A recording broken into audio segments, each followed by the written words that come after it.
Yay Media Group. 13 has been my lucky number for a while. Like, it's always a sign of good things to come for me. This is 13, a Taylor Swift fan podcast, breaking down every song, every Easter egg, every era, and every theory. Hosted by the biggest Swifties, Nick Adams, Anna Szabo, Amy Nichols, and Lacey G.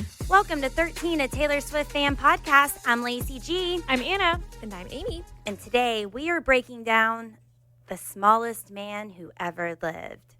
Speaking of, we're down a man this episode. Nick Adams is not here. Not on purpose. not because he was like, I shouldn't be here for this. And not because he's the smallest man who ever lived. He It is not. really coincidental, though. Interesting timing. Yeah. No, and he is tall, actually. Take it away, Amy. Yes, well, it is track number 14 with Aaron Dessner and Taylor Swift, of course. That's something Nick would say. Could you tell it was Aaron Dessner from the get-go whenever you heard? I don't know. They're all so deep, even the ones with Jack. So I don't think I even thought about it. I don't think so. I mean, now I know. I mean, like she's been writing tragic songs with Aaron since 2020, so it's a good fitting. Mm-hmm. I saw people say that this song, like All Too Well, 10-minute version, Dear John, Woulda, Coulda, Shoulda, Right, is pale in comparison to this song, to how deep and how far she goes in this song. And we can never forget, she debuted this, the brand new Tortured Poets Department set on the Eras Tour in Paris, and just blown away by all the songs that she added to the set and by this performance specifically. There was a lot of like historical reference and meaning to this performance as well, and Tortured Poets Book Club had this to say about that. She is Napoleon. Napoleon, he was exiled twice. He was exiled twice. 2 times. But wait, Napoleon was ultimately defeated by the Duke of Wellington, who was English, and was married to this woman, Josephine, for a stormy, unfaithful 13-year-long marriage, where he wrote love letter after love letter to her, and she never returned his love and was notorious for cheating on him. She debuted this performance in France. I am on the floor. I can't feel my body. And I know people are saying, oh, Napoleon, the smallest man who ever lived. She's saying that these guys have Napoleon complex. She is actually embodying Napoleon. She is Napoleon in this. Yeah, I think there's a lot of layers. There's a lot of layers to the lyrics, to the production, to the performance of it. And like that she makes a great point. And then also like in the performance, there's dancers waving white flags in the back, like while the performance is happening. Like it's insane. It's so good. Yeah, she's wearing Napoleon's jacket, leading the charge, marching the army. Some people say she's wearing the jacket over what they're calling her wedding dress, her TTPD dress. And she salutes during it. Like Anna said, raising the white flag, gets shot. Others around her start falling, but she's still fighting and gets shot again. You might have dealt the final blow and dies on the floor of the stage. Too far gone to bring back to life. And then they pick her up and make her perform anyway. And that's whenever she goes into I Can Do It With a Broken Heart. It's theater. Which is just so visual to think that she's literally dead, dying, doesn't want to do it, and still gets picked up and pushed out on stage and go. It's beautiful. And it is so completely theatric. She called this on the Eras Tour Female Rage the Musical. Yeah. And Deborah Rain on TikTok said that Taylor actually got this performance idea from a very specific musical. Because we're not musical. We don't have all the knowledge of musicals and stuff, right? I know I don't. I've seen like Mean Girls and Beetlejuice and, a couple, but not a theater girly over here. First, people thought this was a marching band, but now we've all come to understand that Taylor Swift is leading an army, a death march, if you will, into battle. Look at the epaulets on her jacket. This is a military-style jacket. She's also taking those shots when the lights flash red. She's got the soldiers in line here, marching with their snare drums. And of course, she's waving the white flag of surrender up here. Well, any musical theater nerds would know that all of these are references to Les Mis. And how appropriate that she debuted this in France. Anyone who's ever seen Les Mis knows the beat of the snare drum and this moment of one day more with the flags waving and the chorus at the end of the battle. And just in case you didn't know it, Taylor Swift auditioned for the film version of Les Mis years ago. Here's a clip from her interview on the Graham Norton Show where she talks about the audition process. Obviously, she didn't get either of the roles. Weirdly, Taylor and Eddie, you have worked together. We have. Oh, wow, yeah. It was a decade ago. I once died in his arms in a screen test for Les Mis. Oh, I did not know this. Yeah, I did not know this. There's a lot that people don't know about this story. Basically, I was auditioning for 2 roles in Les Mis, and I'd done a few auditions and gone to New York and whatever, and I think it had been established that I had more of a look of Cosette, but I had the range vocally of Eponine, so it was established that, I was there for a good time, not a long time. So like Anna mentioned, so many layers to this, and that's something that I never recognized or would have thought of. But then I could see a theater person being in there and saying oh my gosh, that's so cool that she did it. And then to know that she had ties back to Les Mis in the first place. She finally got to do it. Yeah. Well, she's so smart and so intelligent and so creative. And knowing that she wrote this during the Eras tour, while she's performing every weekend and stuff. And when Ryan and I went to go see the show in Ireland, and I asked Ryan for his, honest feedback. If you guys remember, he made a good point where you can tell that Taylor was able to recognize what worked and what doesn't work on the Eras tour stage specifically, and was able to incorporate that perfectly into the Tortured Poets set. Mm-hmm. So I'm really curious as to how her mind works in the sense of writing The Smallest Man Who Ever Lived while simultaneously visualizing it on the tour, because she was already on tour as she's writing it, right? So she can visualize it. She knows what the stage looks like. She knows the capabilities from her backup dancers. She knows how to make it work. But she's simultaneously writing a song that is slower and has the build-up and stuff. Yeah. And it's typically in a concert that's not the Eras tour, a song like this wouldn't be performed that way. Yeah. Just there's so many songs on the Eras tour. When we saw it before it got cut, but 'Tis the Damn Season, in my opinion, was one of those where I was I never thought that she would perform it that way, the way that she did it. And I feel The Smallest Man is a perfect example, specifically in the Tortured Poets set, where she probably wrote it and visualized it kind of at the same time, which would arguably be another reason why this is album of the year. Hello. But it's just, it's insane to think about. And I need an 18-year-long documentary about the Eras tour to get these questions answered. Yeah, and that's why I'm so excited about the movie that she's going to be doing. I mean, she's great with words, and she has the picture already set up in her head. So what are we going to get? It's going to be amazing. Yeah. I know. So much theatrics. Do not mess with a theater kid. Do not at all tolerate it. Oh, just perfection. So this is track 14 on the set list. So now it has been a full fortnight since, we started the album. So when I was putting together my research and stuff yesterday, I was okay, well, it's been a full fortnight. I reread the epilogue of the album, and I feel since we've spent the last couple of weeks studying the first 14 songs, the epilogue just makes so much more sense now. Mm-hmm. If you guys want to revisit it. Absolutely. Do you want me to share it? Yes.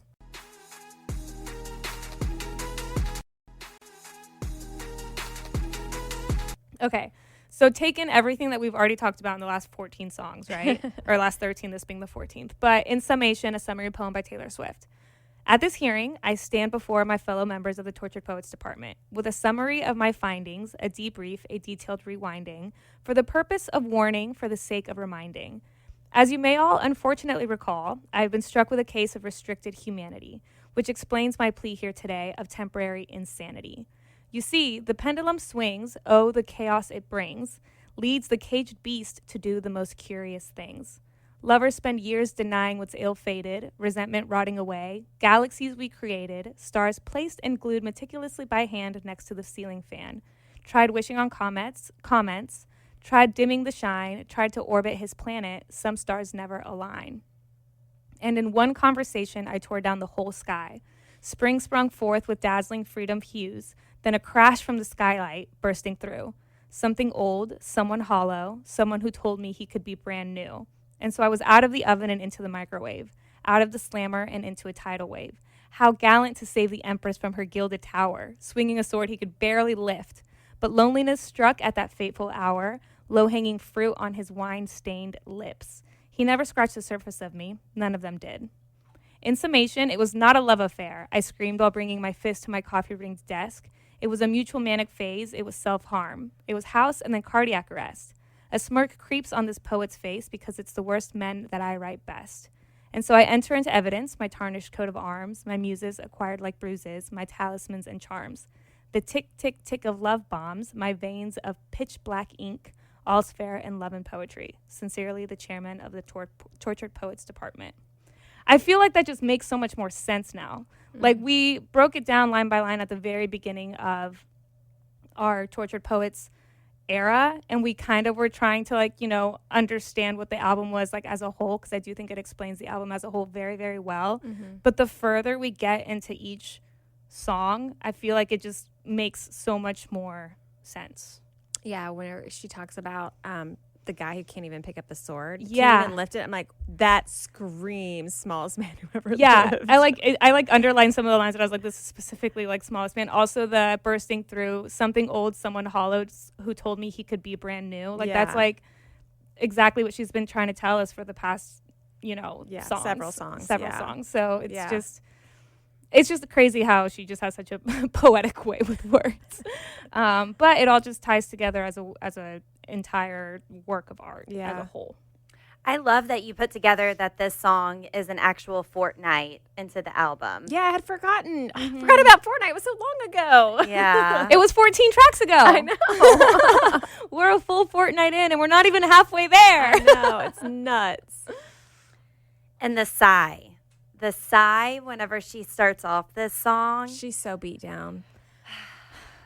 Which, doesn't she also do that in front of You're Losing Me? She does, which we thought that was kind of in reference to she clears her throat at the beginning of Ready for It and goes into this guy and, I'm going to be with you, so I'll take my time. So then it's like, can't wait to tell you about this. Yeah. And now she's just completely defeated. And though I feel like the You're Losing Me sigh is more sad than the Smallest Man sigh. I feel like it's like, I guess I have to listen to them back to back. But one's like a, like, and one's just like a, that doesn't make sense. No, it kind of does. What, like, here I am sighing into a microphone. I feel like this would, like, it so like, this is so annoying. Yeah. Like, this is annoying. Yes. And it wasn't like that in You're Losing Me. Yeah. I don't know. Like, it's like desperation versus, like, frustration. Yeah. I hear you. Sigh again. 13, a Taylor Swift fan podcast where we analyze the way Taylor Swift breathes. She starts off the song, was any of it true? Was any of it true? Gazing at me starry-eyed. And she's used that expression a lot for love, for wanting it, just for being kind of naive in that moment, thinking that their eyes held the answers and believing them. He's gazing at her starry-eyed. In your Jehovah's Witness suit. Who the fuck was that guy? And she's made references of people in suits before. I saw somebody earlier draw this conclusion that said, it's interesting to use the Jehovah's Witness specifically because you think of what they're wearing suits, they're walking around, knocking at your door. They said that they beg to come into your home and then convince you to commit to their religion. That, hey, I'm here for you. Join me. It's going to save you. And comparing that to a relationship is really interesting, to convince your way into the home, to commit to me. Yeah, the religion of love. Mm-hmm. And I mean, it's an insult. You know? Oh, yeah. Yeah. Definitely. And I've seen different interpretations of the song in general. Under the assumption that it was inspired by Matty Healy, he wears a suit when he performs with the 1975 that looks like a Jehovah's, like just like a black tie, white Skinny shirt, tie, like yeah. skinny tie. And he himself has said before that he's atheist. So to compare, it's kind of like tongue-in-cheek to compare someone who's openly atheist, to compare his signature wardrobe to that of a person whose job is to recruit into religion. Mm-hmm. She's basically calling him a fraud, right? Yeah, he's a liar. Yeah. And I saw a lot of parallels to his performances compared to this performance on the Eras tour, Oh, where yeah. he salutes and she's getting carried away at the end of this performance to do it with a broken heart, and there's visuals of him getting carried away. So they have a lot of similarities. And fun fact, I did see in my research that there's the greatest man who ever lived, and that is a Jehovah's Witness book from the organization, from them. So I just think that's kind of, I mean, it could just be coincidental, but that's odd. It's not coincidental, I don't think. It's odd. That's a wild coincidence if Yeah. so. You tried to buy some pills from a friend of mine. They just ghosted you. Now you know what it feels like. So here he is trying to buy drugs. They ghosted you, and now you know what that feels like. So I feel like, and I could be wrong, but I feel like listening to this album, that was the first time that we got some sort of hint of how it ended, if that is it. Just that we knew the love bombing, but then just to be completely ghosted by someone who makes all these promises to you. And maybe not, maybe that's not, maybe she's just using words and, painting a picture, and that's not actually how it happened, but it's interesting to say that there. I mean, it's pretty like straightforward, but it's also just kind of like lethal. Like I'm so curious, when she writes a song like this, what were the original lyrics where she's just kind of like pouring her heart out and then kind of cleaning it up per se? Like, do you think she's ever written a lyric that's like, okay, maybe that's too harsh? I want to know what that lyric was. Right. Add it to our list of questions. But I do think that, I mean, even from the very, very beginning, was any of it true? Gazing at me starry-eyed. I feel like she's just questioning this person as a whole. Where is the guy that was promising me all these things? Where is the guy that was, taking my middle ring finger and, the ring thing? Yeah. You know what I'm talking about? Yeah. Like, where is that guy? Where's the person that did all of this? Like, I'm curious if, the tick, tick, tick, the love bombing, like things like that, it was kind of like all talk.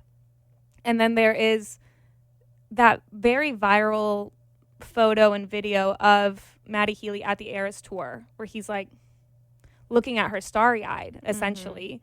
But then it's like, what? Did he figure out all the pressure that comes along with being Taylor Swift and then he just ghosted? Like, is that what happened? Because that's kind of what it's like alluding to. Can't say for sure, of course. Right. But like, what happened to, was any of it true? Was any of the things that you've been telling me for the last couple years true? Yeah. But he had said it in an interview before, right? That like he couldn't date essentially Taylor Swift, the artist. 10 years ago. Yeah. Yeah. So Oh, I yeah. mean, that was way back when. I don't have that interview in front of me right now, but yeah, definitely intimidated because they're both artists, but like next level artists. He is the artsy guy who wants to put on all this performance and have people watch and understand his art. And if you don't get it, it's just because you don't get my art. It's not And then here is Taylor Swift putting on her own art, and everybody's eating it, devouring it, selling out every single show. So, I mean, it's funny you say that, because in his performances on stage, he's wanting the audience being left with questions, and that's exactly what he did with Taylor and their relationship. Oof. Love bombed, ghosted, and all she's left is questions. Yeah. Who was any of it true? That's crazy. Mm-hmm. Yeah. That is crazy. Because she says later, like, about, you're still performing. Was this all just a performance for you? I mean, we'll get into that later, all the stuff that she's questioning and kind of accusing.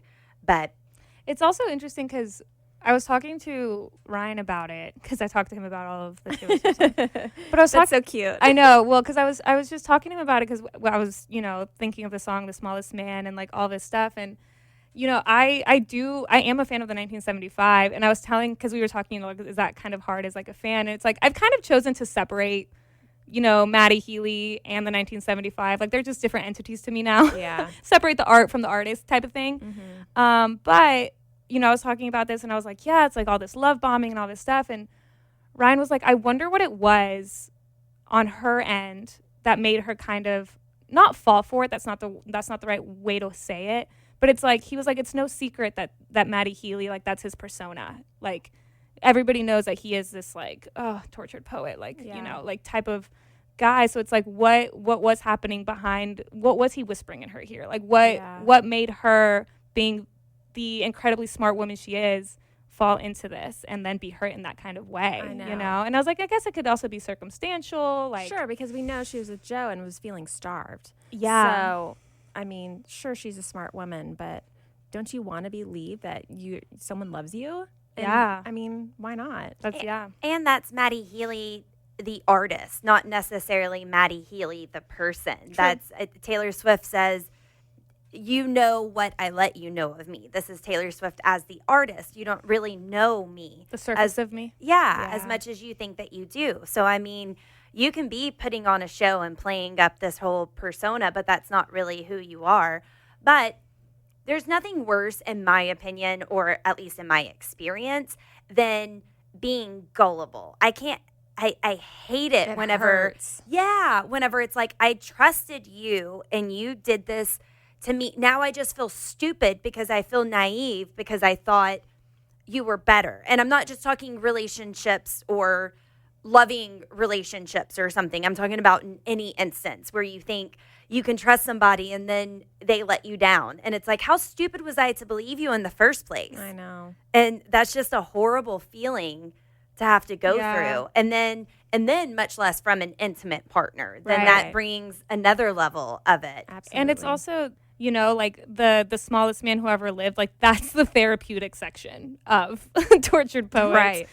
To like scream the bridge with everybody else that has had their own smallest man in their life. Like, we were at the Eras tour when there was a girl wearing a white dress, and she had a sign that said, like, the smallest man, and like, girls were going up to her dress and writing the name of, like, wow, like, so her dress was covered in names of, like, guys or partners that have, like, hurt them. And it's like, yeah, we've all been through that. We've all been in that situation where you are gullible, where you are, being fed these, like, what you want to hear until you kind of snap out of it, I guess. But it sucks. It sucks that we've all been there. Yeah. Well, I saw a trauma therapist say that this song is a lot like the letter writing that people do in therapy, that they say to write a letter to your abuser to let it all out. And it's something that you wouldn't necessarily send, or maybe you could. I'm not quite clear on that. I would think a lot of people probably wouldn't. You could send it, but it's just more of a form of release to be able to say, if I could say this to you, this is what I would. And just to get all those emotions out on paper so you can face them and kind of let them go after that. And she said that the smallest man who ever lived is like that letter writing that they do in trauma therapy. Right. And we haven't gotten to it yet, but it says a message to the smallest man who ever lived, meaning that maybe it's not safe for her to talk directly to that person. And so just send him the message. Yeah. Send him this letter. Yeah. And I don't want you back. I just want to know.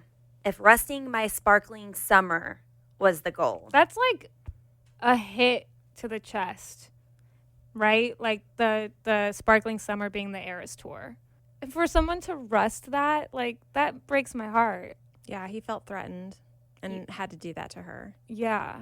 You said that you liked my sparkle, but you didn't. You just wanted it to rust. And I mean, the Eras tour is just such a sparkling, bright, beautiful, good time. It kicks off with the Lover era, which is so beautiful. And she's doing this thinking she's in love and then performing with a broken heart after all of it. Yeah. His ego couldn't handle it. So gross. This show is sponsored by BetterHelp. This month's all about gratitude, and there's a lot that we need to be thankful for. And I'm not just talking turkey and dressing. We need to thank ourselves, Amy. We need to thank ourselves for doing enough, for trying, for putting in the effort, Absolutely. for getting up and doing life even though life is hard. When life is hard, or maybe you just need someone to talk to, we would suggest talking to our friends at BetterHelp. I know that I've benefited from therapy and bouncing ideas and emotions off of my therapist, and it's just really nice to hear that I'm doing my best, even whenever I don't feel that way. My therapist has taught me how to have positive coping skills, how to set boundaries, and really empowers me to be the best version of myself. If you're thinking of starting therapy, give BetterHelp a try. It's entirely online, designed to be convenient, flexible, and suited to your schedule. Just fill out a brief questionnaire to get matched with a licensed therapist and switch therapists anytime for no additional charge. Let the gratitude flow with BetterHelp. Visit betterhelp.com/TaylorSwiftFan today to get 10% off your first month. That's BetterHelp, HELP.com/TaylorSwiftFan. She continues, and I don't miss what we had, but could someone give a message to the smallest man who ever lived? Like Amy said, someone that you're scared to say it yourself, unable to, and just another dig at, I don't want you back. I do not want you back, but I still want you to know what you did to me. And it kind of reminds me of when Taylor said a couple years ago in an interview, she said, you don't have to forgive and you don't have to forget to move on. Like, I feel like that's kind of the vibe I'm getting here by saying, like, I don't even want you back. I don't miss what we had. I just want to know, you know? And so it's like, I'm not forgiving you and I'm not forgetting you, but I like, why did you do this? Yeah. Essentially. I've also seen interpretations of the song being kind of also towards like Scott Borchetta, her old record label, you know, things like that, just kind of like the smallest man as an entity being just the people who felt like they had control over her. Like maybe, you know, and I feel like Taylor is very good at some verses are about this, some verses are about that, and anything is possible in this world of songwriting, but I have seen some interesting takes on that of like, you know, I don't even want you back. I just want to know, where it's like, why did you take my music from me? Why did you not give me the opportunity? Or like, you know, just kind of the closure of it. And like, if rusting my sparkling summer was the goal, like, yes, I was able to create this entire like Eras tour, you know, but like you tried to like take that away from me. Or like that time where, for the artist of the decade, where she wasn't allowed to perform certain songs of hers because they were under her label, you know, kind of things like that. And then to get into the next verse, you hung me on your wall, stabbed me with your push pins. I've always kind of visualized that as like a poster, like a pop star poster, which, you know, in the context of her record label, like, like you hung me on your wall, you like raised me up. She was like the star client, but then they're stabbing her with push pins, like actually just like hurting her. It's violent. Yeah. In the terms of, you know, Maddie Healy, it could also be the same way of like, you raised me up, you idolized me, you know, supported my artistry, but then simultaneously were stabbing me, you know? And so it's like, there's so many different ways to interpret it. And not seeing her as a human being, like just the poster on the wall, just a two-dimensional object. something that fit the bill, the pop star they needed under their label. Mm-hmm. Yeah. And then I also saw something that I thought was interesting that I didn't think of until I read this interpretation, but it could also be seen as like in terms of a science experiment. Like in the Tortured Poets department in Fortnight music video, she's describing about how these artists are being, their minds are being studied, right? And so she is being studied. And so you hung me on your wall, stabbed me with your push pins. In like a science experiment, specifically that of butterflies, dead butterflies would be pinned in display cases, which was a tactic used by early scientists and researchers to identify and learn different butterflies by the pattern of their wings. But the research required killing the butterfly and pinning their wings down in order to see them fully open. Mm-hmm. So it would kind of have that meaning of killing her to study her, to understand the way she moves, the way she works in order to hurt her, which is so sad. It is. In public, you showed me off, then sank in stoned oblivion. 'Cause once your queen had come, you'd treat her like an also-ran. I had to look that up. And also ran? Yeah. Which means a runner-up. Mm-hmm. If no one else has looked it up until now. Yes. And also ran unimportant or unsuccessful. The phrase originated in horse racing. Did you see that? Oh, Yeah, the phrase originated in horse racing, meaning the horse that fails to finish among the first three in a race, specifically, which reminded me of the lyric in Bejeweled, putting someone first only works when you're in their top 5. Yeah. And also ran is not in the top. Yeah. Yeah, I had to look that up as well. So it's not even a participation trophy. It's just they also were in this race. Yeah. Yeah. Which, having that line right after once your queen had come, it's that back and forth. Yeah. Once again. The opposite. And the in public showed me off. I feel like that especially hurts knowing the history of how she felt being kept kind of like in secret, I guess. Mm-hmm. That she finally had someone who wanted to go out, that wasn't just at home slinking away and show her off and then ran away. This next line, though, you didn't measure up in any measure of a man. And that's that on that. And I don't want you back. I just want to know if resting my sparkling summer was the goal. And I don't miss what we had, but could someone give a message to the smallest man who ever lived? And then the bridge. We're like, were you sent by someone who wanted me dead? And ouch!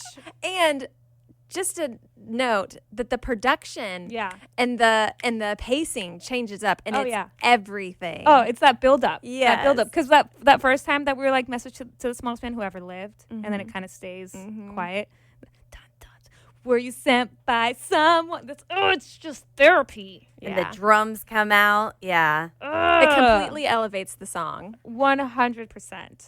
So were you sent by someone who wanted me dead? I feel like that's just like almost like in denial, right? Like there's no way that the man that I knew would treat me like this. Like, so were you sent by someone? Because how could this possibly be happening? Yeah.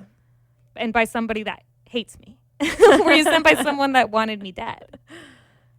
Did you sleep with a gun underneath our bed? Were you plotting this entire time? Yeah. Were you writing a book? That's how bad it was. You came here and you got all this information and you told me what I wanted to hear. Why? Why did you do it? Were you a sleeper cell spy? Mm-hmm. Did you have to look that up? A sleeper cell spy? Oh, yeah. Yeah. I actually am very thankful that when Tortured Poets, like when the album first came out, one of like the very first things I came across was somebody explaining what a sleeper cell spy is. And I was so glad that I had that from like the very beginning. So every time that I could listen to the song, I was like, okay, at least I know what that is. But a sleeper cell spy is a highly trained clandestine operative who infiltrates a target country or organization and lives undercover for an extended period, often years or even decades. It says, unlike other types of spies who may have shorter term missions, sleeper agents are in it for the long haul. Yeah. So 10 and then, years. this was coming. Yeah. And then a sleeper cell spy can get a message, a code, and have to activate then and drop everything. So it's someone who is convincing, is around for a long time, but then literally ghost because now their mission is over. Their whole and complete mission was fake, and now you got the message to go on to your next mission. So you just pick up and leave. And then I saw someone point out like an example of a sleeper cell spy in pop culture would be the Winter Soldier. Okay. In MCU, the way he kind of like turns on, it was like I guess I'd have to like rewatch the movies, but it was just like that's an example of a sleeper cell spy. Yeah. Like he would be considered a sleeper spy. The Americans, that television show. I don't know if anybody watched that. I guess they were kind of like sleeper cell spies. Anyways. Yeah. So it's like, were you just somebody that was in it, was like secretly spying on me for all this time? That just like hurts. Were you writing a book? Did y'all see recently? Maddie Healy did an interview with, I don't know, some show. And on the YouTube video, there was a comment that said, God, I wish I could have an entire book about Maddie and the internet. And Maddie Healy took a screenshot of that comment and posted it on his Instagram story with the eye emoji. So stupid. So a bunch of Swifties were like, wait, was he actually writing a book? Like, is he actually writing a book? I mean, what's he doing with that typewriter? Right? Yeah. Okay, I'm watching Gossip Girl again I because love it's that back show. it's back on Netflix, and I just watched the episode where Dan is writing a book and he has no inspiration, and he keeps writing from like his point of view and his life and his mentor, whoever, college professor, I'm not sure. He's saying, well, if that's what you have to write, then you need to go out and get a different life. You need to go out and experience stuff. So he goes out with Chuck Bass and is taking notes. The guy said, write from his point of view. That guy sounds interesting. Write it from his point of view. So they end up in jail, and he's getting information from Chuck Bass, and he's writing it down. Well, Chuck gets out of jail before him, and they accidentally give him Dan's stuff. And it's all these notes and scratched out and writing about a character. And he got mad, and it's top of mind because I watched it last night. But then that's kind of the same thing. He was only with Chuck because he was wanting information for this book to be able to build a character around him. Yeah. An inspiration. Oh, Yeah. Gossip Girl. XOXO. In 50 years, will all this be declassified? Again, a government reference. They have statues that are like 10, 25, 50 years that something can become declassified. And interesting to note, next year is going to be 50 years from 1975. Yeah, I remember thinking about that. Like, if he were to write his side of it and produce it into an album and it came out next year, it would be 50 years since then. But did you see that recently Maddie Healy said in an interview that he's not interested in writing about Taylor Swift? That's exactly what he said, actually. Yeah. Quote, being not interested. Was it the same interview where he started saying how people are, he called it like an acquaintance more than, like, never mind. There was something about that interview where he was just downplaying the entire relationship. Oh, probably, I yeah. was just like, gross. Yeah, he said that I'm not sure if it's the same interview, but in this one he had said that he prefers to write music to start a conversation rather than drawing from real life experiences. He said that he's suspicious of ideas that are interested in short-term gains, like getting attention or credit. Okay, what about him on stage mouthing, I love you, or whatever it was? I'm like, you're so full of crap. Yeah, it's just like, come on. In 50 years, will all this be declassified and you'll confess why you did it? And I'll say, good riddance. She screams this at the Eras Tour. Good riddance. And then I love the way that she sings this line, her up and down and this, 'cause it wasn't sexy once it wasn't forbidden. Yeah. I just love that cadence that she does in Sexy, because it kind of, upon first listen, it takes you a minute to realize what she's even saying. I would have died for your sins. Instead, I just died inside. Ugh. She was willing to sacrifice it all. Mm-hmm. And just ended up dying inside because she can do it with a broken heart. She fooled everybody because she's so depressed and she's not showing it. And this is the line that gets a lot of people. And you deserve prison, but you won't get time. Because there have been a lot of people that tell their story and not believed, or maybe through the justice system don't have significant evidence or efficient evidence enough to prove their story. So there are people that get away with literal murder, that get away with different crimes because you can't prove it. You're not believed. And you deserve prison for what you did to me, but you won't get time. Yeah, I think she wants justice. And a lot of people who have been through trauma really relate to that. And Taylor touched on it in Miss Americana documentary about how she had to go to court and battle and battle and battle because of that DJ who groped her during, what was it, Rep Tour or 1989? I can't remember which one. But he groped her, and there's a picture. The picture that they took backstage, she's smiling. She's, she doesn't, because you don't know how to react. And I mean, she didn't know how to react. And then she ended up suing him for $1 just to make a statement that you're going to pay for your crime. You're not going to brush this off and say it's just me and I'm making things up. And she said in the documentary, like, I have the time and the resources to fight, to tell my story. But what about other people who do not? Mm-hmm. You slide into inboxes and slip through the bars. I think that's such an interesting line because it could mean so many different things. Right. Music bars. Drinking bars, prison bars, because she just said, like you deserve prison, but you won't get time. Like, because if you do, you'll just slip right out. Mm-hmm. I know, it's a great choice of words. It's a great choice of words. Mm-hmm. And slide into inboxes also, like that, because is that in terms of like writing letters? Was it in terms of like DMing other people? Like there's so many different ways you can interpret that as well. You crashed my party and your rental car. Mm-hmm. Taylor Swift and these boys that can't drive. Always. Yes. And you said earlier that people were comparing this to Scott Borchetta, who sold her records. And he also wore suits, hung Taylor's platinum records next to pictures and posters of her. So literally hanging her up on the wall, showing her off in public. And he once crashed a car on a racetrack.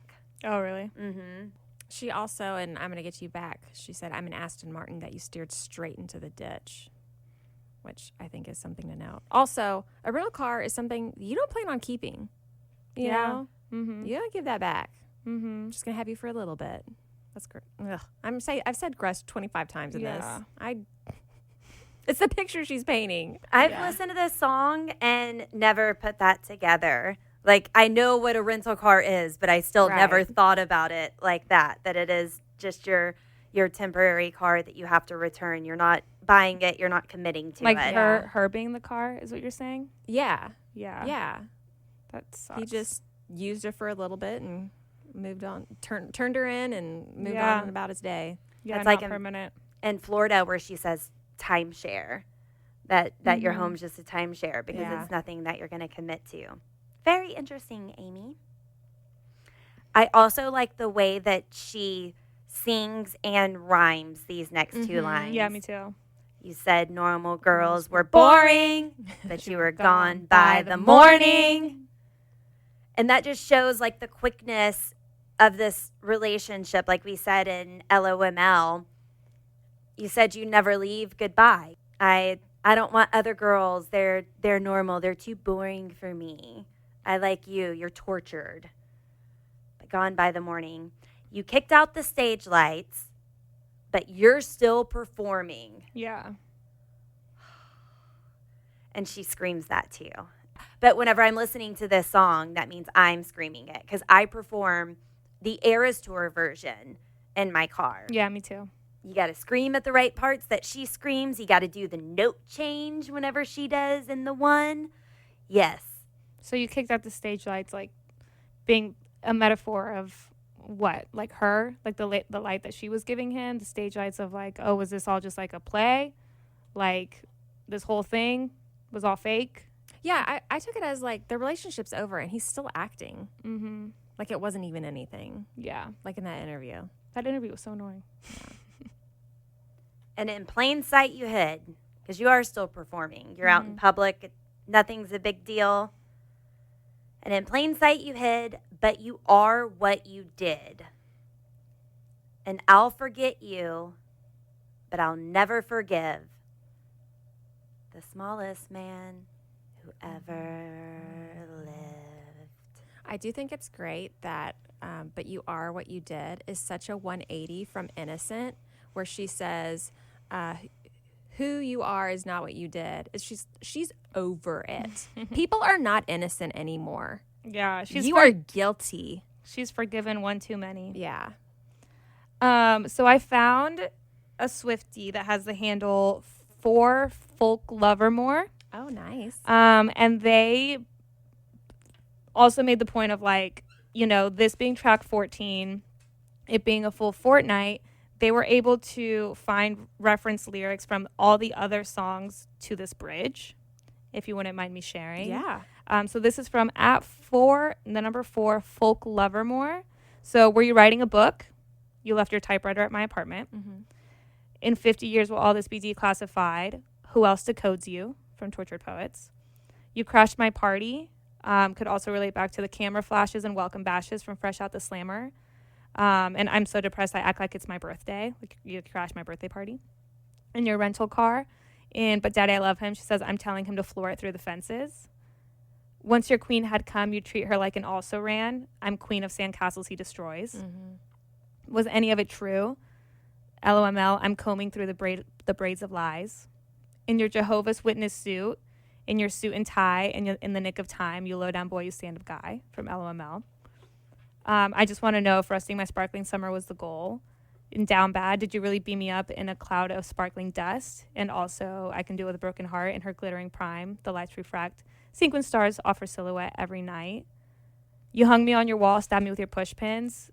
Could relate back to Down Bad, just to do experiments on me. Tell me I was the chosen one. Back to the whole science experiment thing. Mm-hmm. You didn't measure up in any measure of a man. In LOML, oh, what a valiant roar, what a bland goodbye. The coward claimed he was a lion. You slide into inboxes in Fortnite. Now you're at my mailbox, turned into good neighbors. And then also in Fresh Out the Slammer, as I said in my letters, now that I know better, I will never lose my baby again. I would have died for your sins. Instead, I just died inside. Guilty of sin. What if I rolled a stone away? They're just going to crucify me anyway. Mm-hmm. But Daddy, I love him. I'd rather burn my whole life down. They shake their heads saying, God help her, when I tell him that he's my man. But your good Lord doesn't need to lift a finger. And then the last one, it wasn't sexy once it wasn't forbidden. And they just wrote the entirety of Guilty of Sin. But also, but Daddy, I love him. Scandal does funny things to pride, but brings lovers closer. So it kind of just is an all-encompassing of every other song that we've heard so far, which is genius. Which is also interesting. Another question for Taylor. This being track 14, being a fortnight, if there was this, subtle connection to connect all of the songs that we've heard prior, it's in, there's the anthology, which is like part 2, but there's still 2 more songs on the standard version. Like, I wonder why not just make it 14? Right. What's the meaning behind that we're not catching yet? Yeah. Yeah, good question. Which maybe we will when we break those down. Maybe. Or maybe we will whenever we talk to Taylor Swift one day. Yeah. Or when we get the documentary. Mm-hmm. Docu-series. Yes. The genius idea from you. Thank you. Well, that was a lot. That was a lot to break down. That was a lot to get into. That was a lot to discuss. Maybe you want to get together with us and discuss your feelings. You can join us in the Lobster Lounge. This is a new community that we created just for our lobsters, our Swifties, any listeners who want to come and just talk Taylor Swift, talk about stuff that we talked about on the podcast, discuss theories.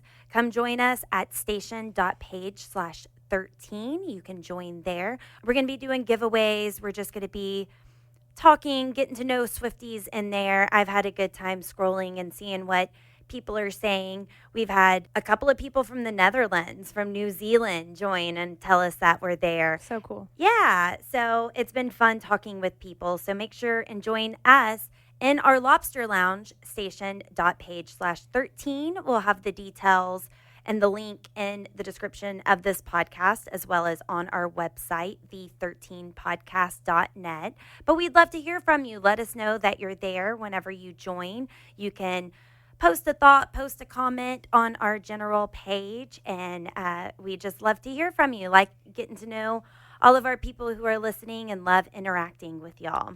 And join us next time. We're going to be breaking down the alchemy. Thanks for listening. The 13, a Taylor Swift fan podcast. Subscribe for free and leave a positive review on Apple Podcasts, Spotify, or Google Podcasts.